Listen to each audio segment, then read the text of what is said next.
আমাদের আজকের এই মানববন্ধনে আমাদের মানববন্ধন কর্মসূচির মধ্য দিয়ে আমাদের এই মানববন্ধনে একত্রতা প্রকাশ করেছেন বাংলাদেশ হিন্দু বৌদ্ধ খ্রিস্টান ঐক্য পরিষদ।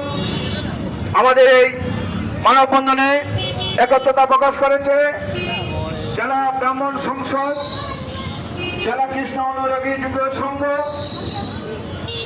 সমাবেশ সারা দেশব্যাপী বাংলাদেশ পূজা উদযাপন রিঙ্কু চৌধুরীকে।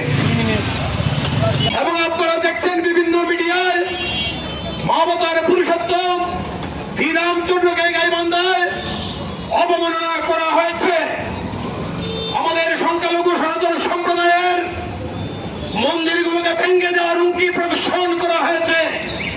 এর প্রতীকী প্রতিবাদ জানানোর জন্য কেন্দ্রীয় কর্মসূচির অংশ হিসেবে বাংলাদেশ পূজা উদযাপন পরিষদ সুনামগঞ্জ জেলা শাখা আজকের এই মানববন্ধনের আয়োজন করেছে।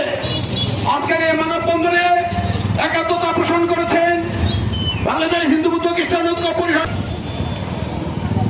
কৃষ্ণ অনুরাগী জাগ্রত যুব সংঘ সুনামগঞ্জ জেলা শাখা, সনাতনী যুব সংঘ সুনামগঞ্জ জেলা শাখা, বিভিন্ন মন্দিরের মধ্যে জগন্নাথ জিউর মন্দির পরিচালনা কমিটি, লোকনাথ সেবা সংঘ, রামকৃষ্ণ আশ্রম পরিচালনা কমিটি, শ্রী শ্রী দুর্গাবাড়ি পরিচালনা কমিটি, শ্রী শ্রী কালীবাড়ি পরিচালনা কমিটি সহ বিভিন্ন মন্দির এবং ধর্মীয় সংগঠনের নেতৃবৃন্দ আজকে আমাদের ঢাকায় মানববন্ধনে উপস্থিত হয়েছে। আমরা বাংলাদেশ পূজা উদযাপন পরিষদের পক্ষ থেকে আপনাদেরকে কৃতজ্ঞতা জানাই। মানববন্ধন মনোময় প্রতীকী প্রতিবাদ আজকে বক্তৃতা দেওয়ার সময় নয়, তবে আজকের এই মানববন্ধন বিক্ষোভ সমাবেশ থেকে আমরা উদাত্ত কণ্ঠে আহ্বান জানাই।